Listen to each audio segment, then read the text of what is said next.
Have you ever really thought about how all the stuff in your life got to you from, halfway across the world? It's all because of this huge, almost invisible network of decisions.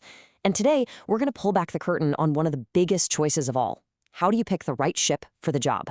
All right, let's get this cargo moving. Okay, so put yourself in this situation. This is your job. You've got 10,000 brand new cars, and you need to get them across an ocean. You can't just stick them in a box, right? This one decision, what ship to use, is going to affect your costs, your timing, pretty much everything. It's a massive puzzle, and the very first piece is just knowing what your options are. And the good news? You have a huge toolkit to work with. I mean, for almost any kind of cargo you can possibly imagine, there's a specialized ship that was built to do just that. The real trick is knowing which tool to pull out of the box. When you break it down, it's all actually pretty logical. You've got finished goods, like your phone or your sneakers. They go into those big steel boxes on a container ship. Got mountains of raw stuff, like green or coal? That's what a bulk carrier is for. And for liquids, like oil or chemicals, well, you're going to need a tanker. It's not just about being efficient.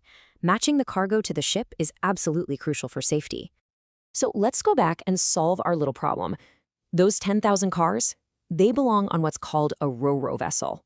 It stands for roll-on/roll-off, and you can just think of it as a giant floating parking garage. Seriously, the cars are just driven on at one port and driven right off at the other end. It's literally the perfect tool for that job.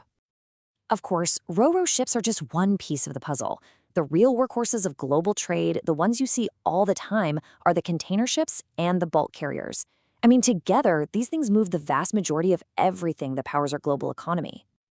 Okay, so you've matched your cargo to the right type of ship. Awesome. But you're not done yet. Not by a long shot. Now you have to pick the right size. And this is where things get interesting, because you run into this classic trade-off.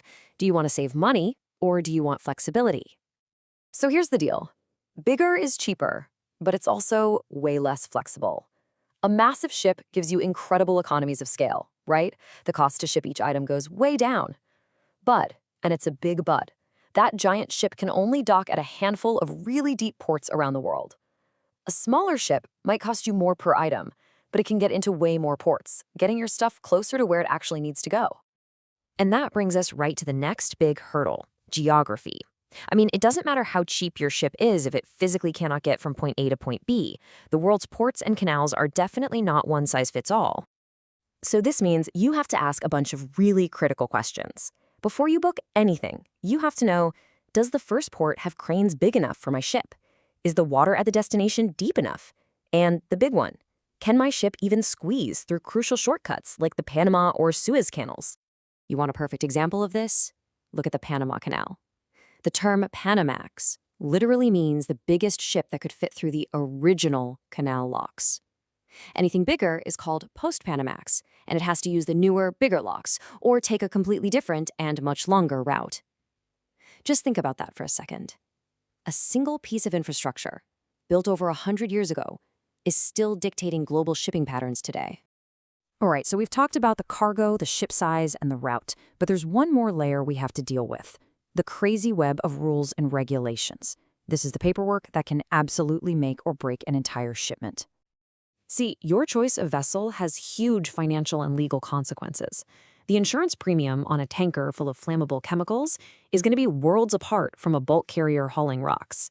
And if you pick a ship that doesn't meet the right international standards for your cargo, you could be looking at failed inspections, massive delays, and just gigantic fines. So what this all boils down to is that picking a vessel isn't just a simple task you hand off to someone. No way. It's a really high-stakes strategic decision, and you have to balance all of these competing factors just right. And it all leads up to one final big strategic question. Do you book space on a liner service, which is kind of like a public bus that runs on a fixed route and schedule? Or, if your cargo's big enough, do you charter a tramp vessel, which is like hiring a private taxi to take your stuff exactly where you want, whenever you want? The answer completely changes your whole plan and your budget. So let's just boil this all down into a simple 4-step checklist. Number 1, match your cargo to the right vessel type. That's the easy one. Number 2, analyze that big trade-off between cost and flexibility. Number 3, double and triple check that your ship can actually make the journey. And finally, number 4, make sure you've accounted for all the rules, regulations, and insurance. At the end of the day, it really just comes down to this. This knowledge isn't just for a trivia night.